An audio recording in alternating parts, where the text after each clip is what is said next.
Hello, everybody. I'm Masha Efrosinina. I'm Ukrainian journalist, and this is my first interview, first in my life, in the YouTube studio, especially from the Munich Security Conference. And my first guest, I'd love you to present. Her name is Düzen Tekkal. Am I right? Yes, you're right. German author, journalist, war correspondent, and many, many other things written about you.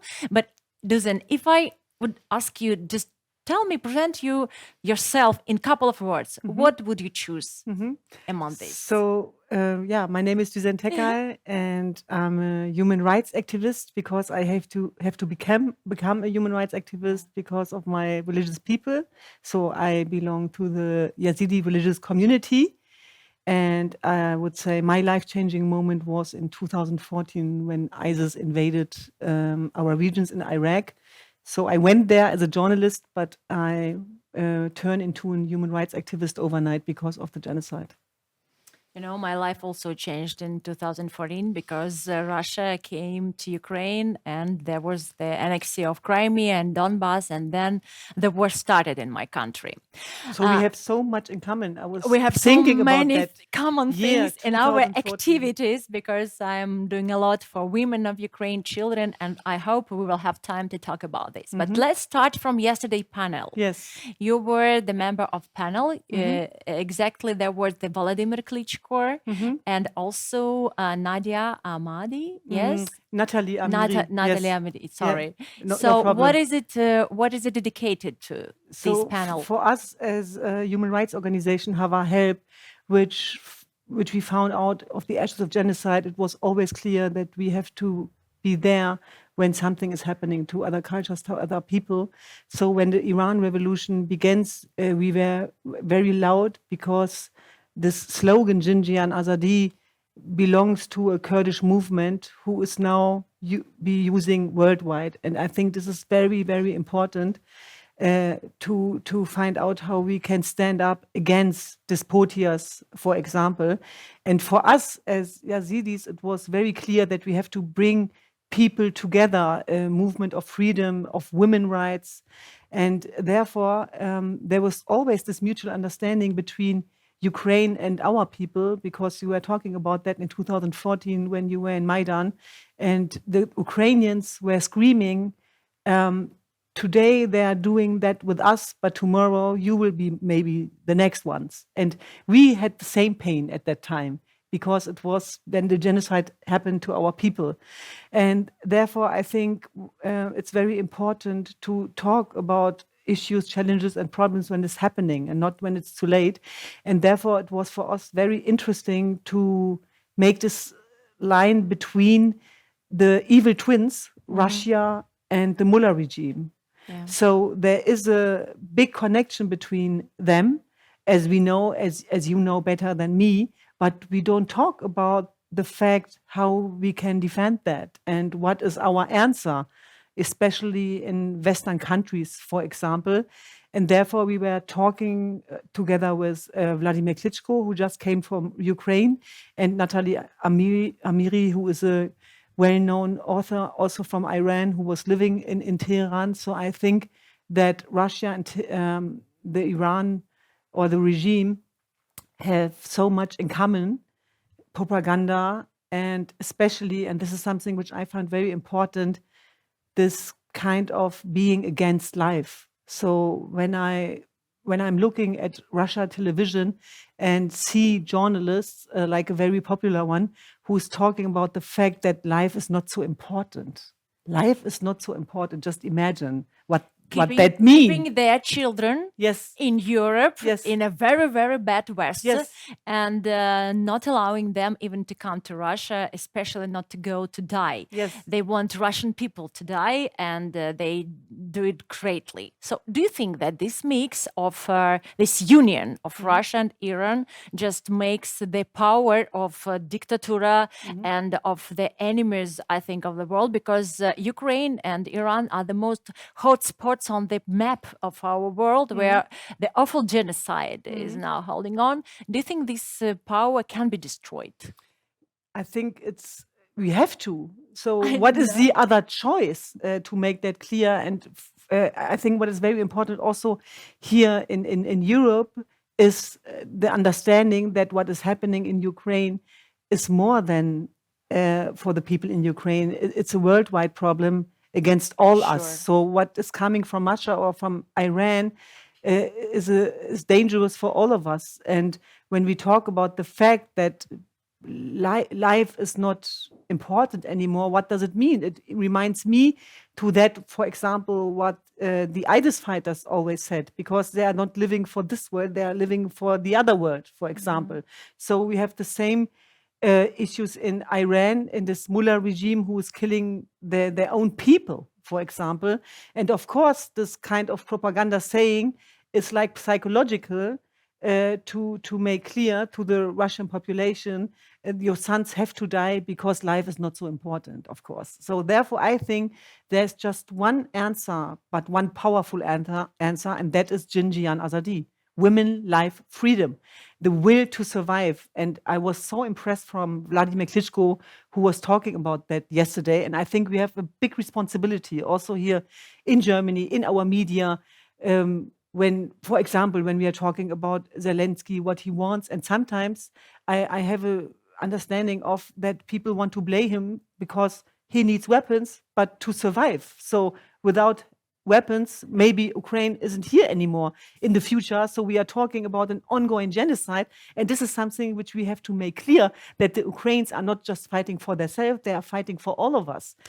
And for sure, Ukrainians are fighting. They're not just asking for weapons. They use this weapon and not asking for anything else except weapons, aircrafts, and so they are showing during a year how they fight, continue living. As you can see, I'm traveling, talking. I make the information, my own information war against propaganda. So we continue showing the world that we are moving. We just need the support. And even our conversation is also the support. Even my presence here in this studio is also the support for Ukrainians. But you talked about one of the main activities of yours is women power and women rights and children rights. Let's talk about a little bit about this. I know that you have the experience of being refugee when you were young girl. Now in Germany, not especially in many countries of Europe, there are a lot of refugees. I traveled with my children. I traveled through different countries, and the system for refugees is it's opened, but when you go deeper, it's not so easy because you have problems with the language, with the social help, with the personal reaction for people. There are Ukrainians everywhere. In Poland, there are about 2 million of Ukrainians. And what would you recommend to refugees to stand all these problems? How to stand all these problems we are had to? I think what we try with our help is to make clear that there is no place for competition between refugees. This is something very important because when the Ukrainian people came, I heard sometimes from people from Middle East that there are some issues which are not fair. So what have we tried to do? We brought them all together. And I think this was a very big and special and important moment, together with many more, for example, Project Together. And there were about 10,000 people who came together. And it was clear when they saw each other and were connected to each other that the pain is international. And of course, the experience to know how it feels to be a daughter of refugees, because I was born and raised here. But the fact that I was born and raised here was not enough to be German enough. So therefore, I think this is the fight of our life, to make clear that we all belong to this country and that we are all together a German dream. This is, for example, the reason why we find out a nationwide education initiative. It calls German Dream, and it's, of course, more than an initiative. It's a movement, and it's a fight for bringing people together and to make clear that we all belong to this country. And many people of us, of course, we had struggles on the one hand, but we had also a society and a Germany who opened the hearts for us. And of course, we have also the other side. But what I find very important is not always to talk about the issues, challenges, and problems. Of course, we have to do that, and there is a big difference, and we have a lot of to do, but also to talk about what is going on in a good way and what we can do together to go forward, for example. And sometimes when people have, like kind of discriminations against other people, we try to bring them together, because in times of wars of information, digitalization, I think it's very important to make clear that these pictures of enemies are very, very dangerous. For example, even genocide, it always begins with the pictures of enemies. And what do you mean? It starts with the pictures of enemies and in social media. In social media, for example, and then step by step by step, we come in situations which are very awful for all of us.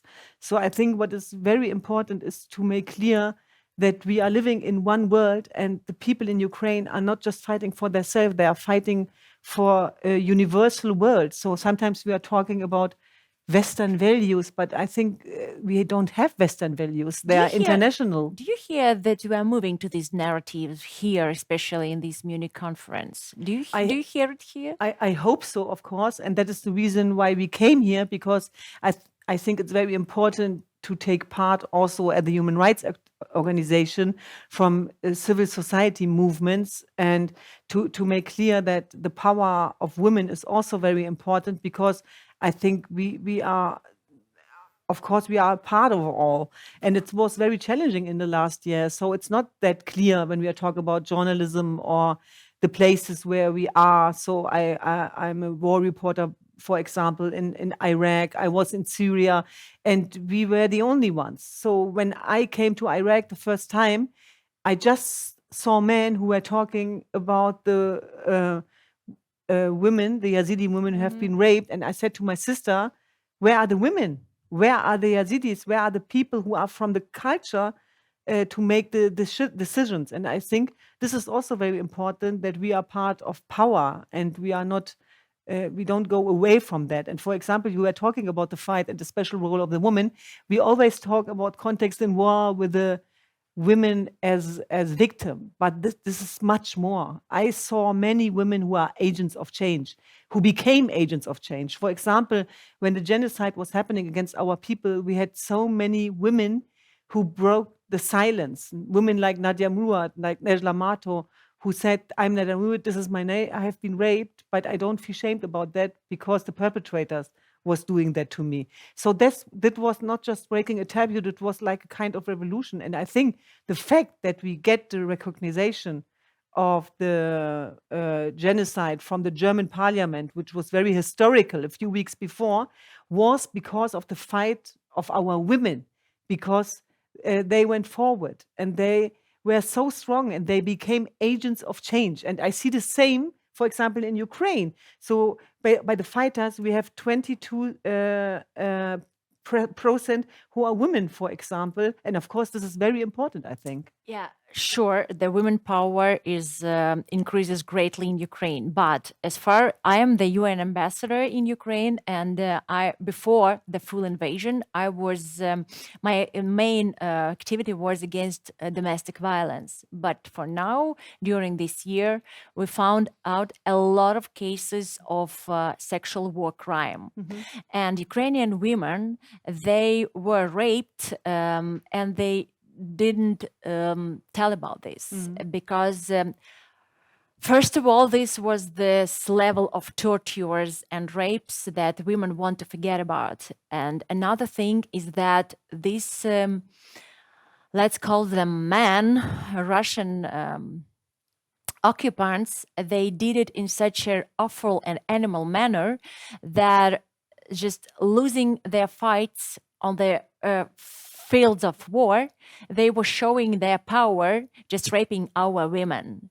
And this was terrifying and awful, and police and they're still analyzing this. But what I want to tell you, maybe talking about your experience in this topic, maybe you could recommend what rehabilitation, what words, what process do we need to do just to make our women to get this help, to get this rehabilitation, just to start talking about this, because this is a great, an awful war crime that we have to fix, we have to talk about, like you talking about your women. I think what is so important is to make clear always that rape as a weapon of war is not a less of crime. It's the worst. It's the worst against the women, the men, and the whole nation and folk and region. And therefore, what the ISIS survivors said to me was, we don't always need psychological help because we are not ill. My best medicine is justice. We need juridical justice.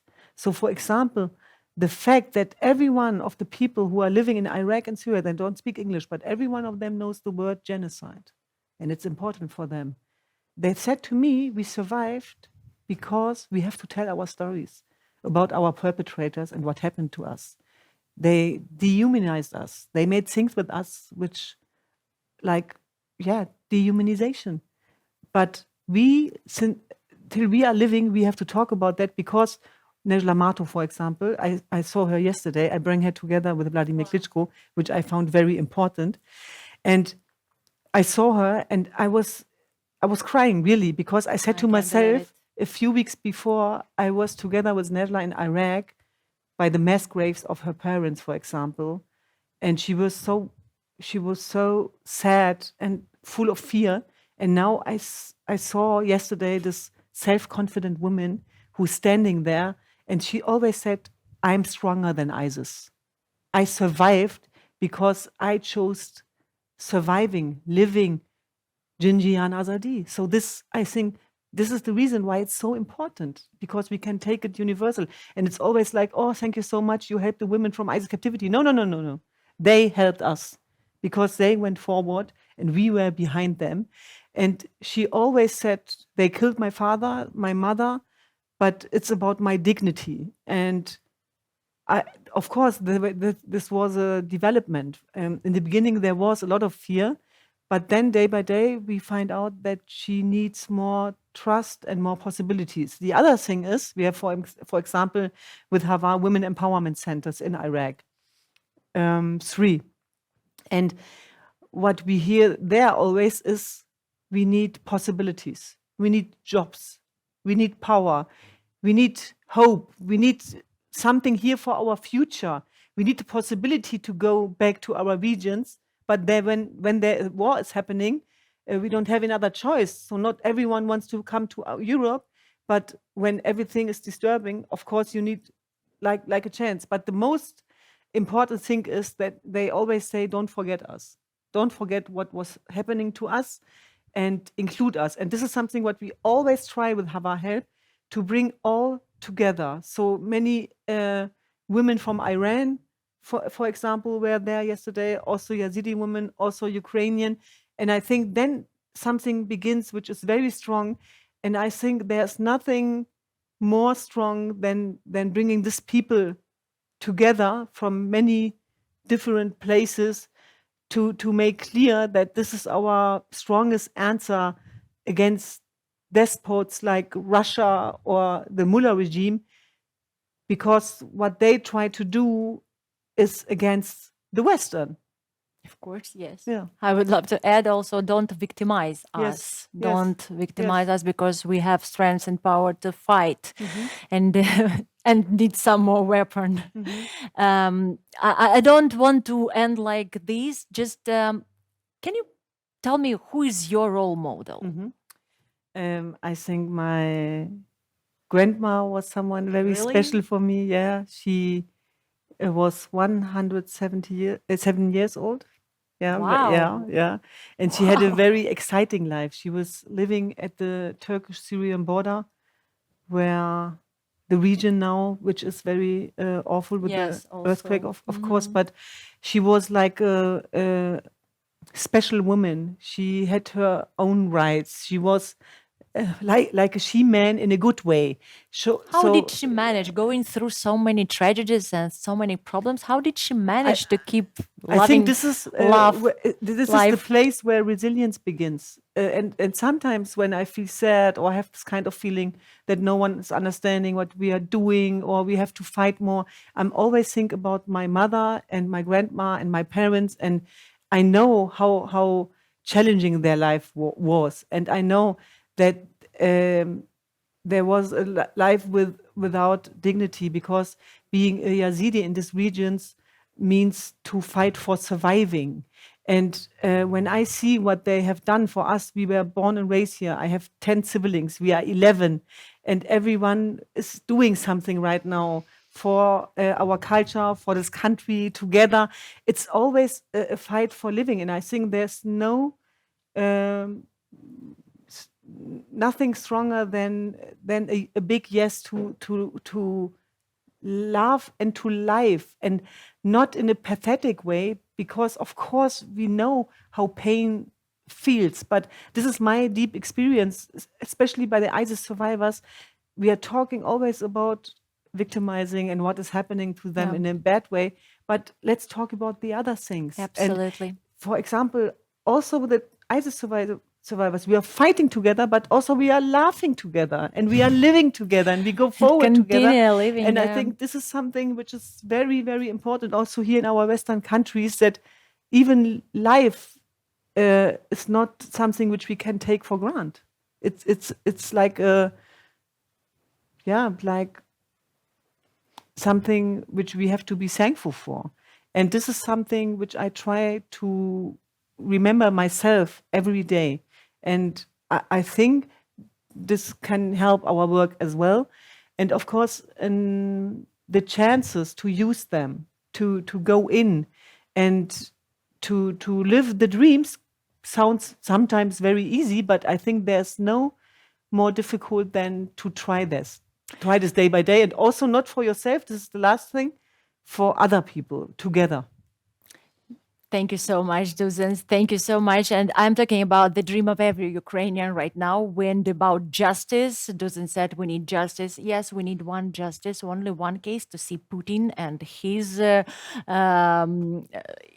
people in jail. That is about justice. And we will continue fighting for women rights and for people's rights. Thank you so much, and take care. Thank you.